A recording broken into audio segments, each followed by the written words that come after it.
بسم الله الرحمن الرحیم. السلام علیکم و رحمت الله و برکاته. برادران عزیز، امیدوار هستیم که انشالله جور صحت سلامت باشین. برادر عزیز، این پیامی بنده را خوب گوش بگیرین و فکر بکنین. انشالله که این برای شما و برای فرزند شما، برای نسل آینده شما انشالله فایده دارد. اگر که با اندیشین، اگر که فکر بکنین.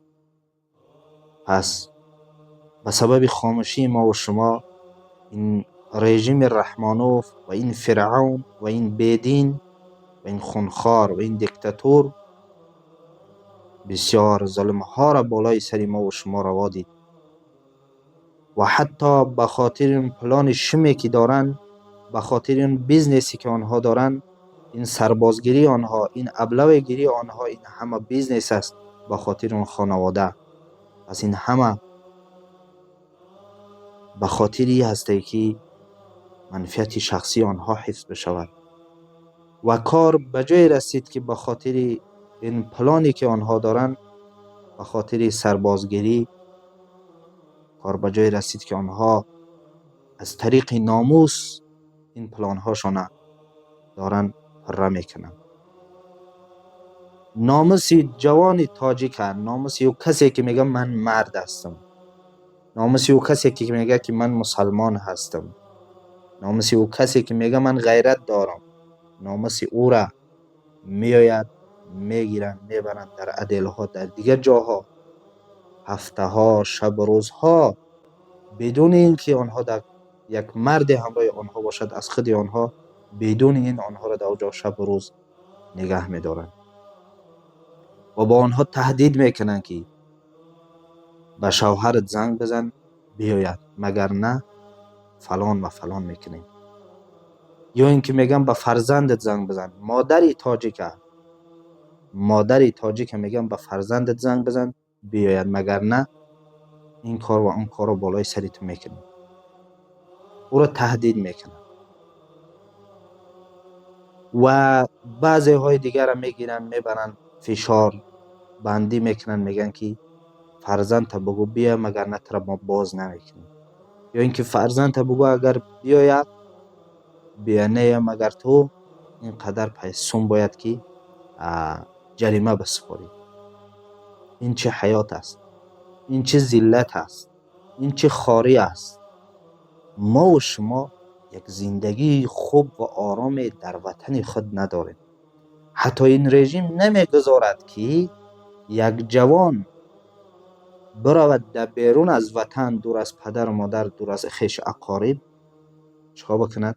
کار بکند، غلامی بکند و در وطنش بیاید زندگی بکند. حتی این رژیم این حالت نمیگذارد.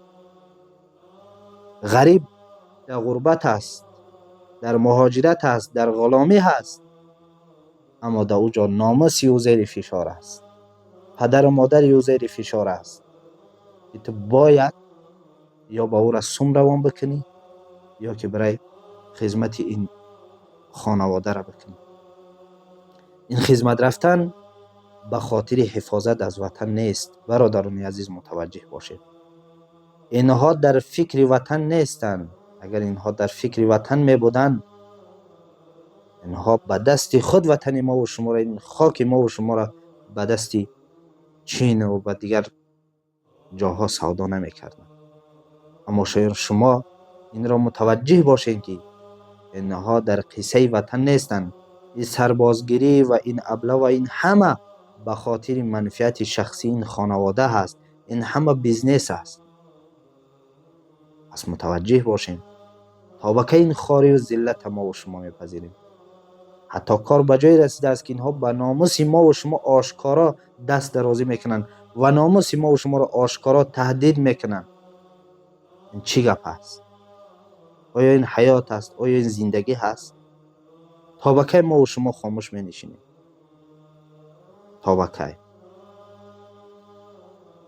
پس برادر عزیز، ای جوان، تو مرد هستی، تو غیرت داری، تو ایمان داری. چگونه این خواری و ذلت، چگونه این بی حیایی بی عفتی را، چگونه این دیوسی را میپذیری؟ پس متوجه باشین جوان ها، تا به کی این خواری و ذلت؟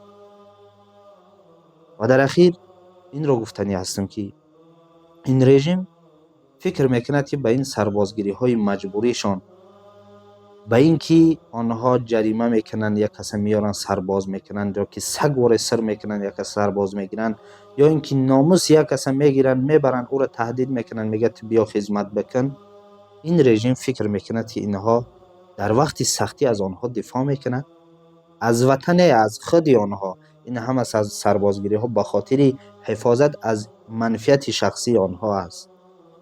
پس اینها فکر میکنند که آیا این سرباز در برابر آن دشمن آنها ایستاد چی نمیتواند، یا که ایستادگری میکند؟ نه البته. چگونه یک لشکری تو که تو به ناموس او دست درازی کردگی هستی، تو را یا اینکه مثل سگ واره سر کردگی گرفتگی آوردگی هستی، یا اینکه او بیچاره در غربت چندین سالها از بگیم عذاب و مشقت کشیدگی هست، چند رو پسون کار کردگی هستی، تو او را به تهدید گرفتگی هستی. پس چگونه او سرباز در برابر دشمنی تو ایستاد می شود؟ پس از این فهمیده می شود برادر عزیز که این رژیم انشاءالله بسیار در فرصت اندک در برابر او کسایی که میخواهند اینها را از بین ببرند و عزت بالای مردم تاجیک بیارن، انشاءالله که اینها بسیار در فرصت اندک شکست خواهد خورد. چون که لشکر و نیروی اینها مجبوراً در اون صف ایستاد شدگی هست. پس او چگونه ایستادگری میکنه؟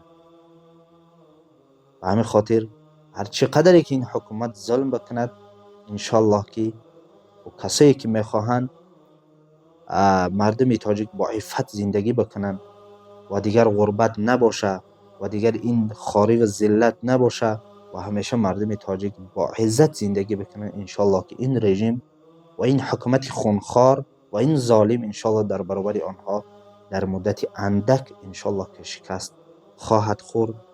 و فقط از ما و شما باید که یک حرکتی باشد، باید که یک اندک غیرت بکنیم و در برابر این ظالم و این خونخوار ایستاد بشیم و یک زندگی خوب و آسوده داشته باشیم. السلام علیکم و رحمت الله و برکاته.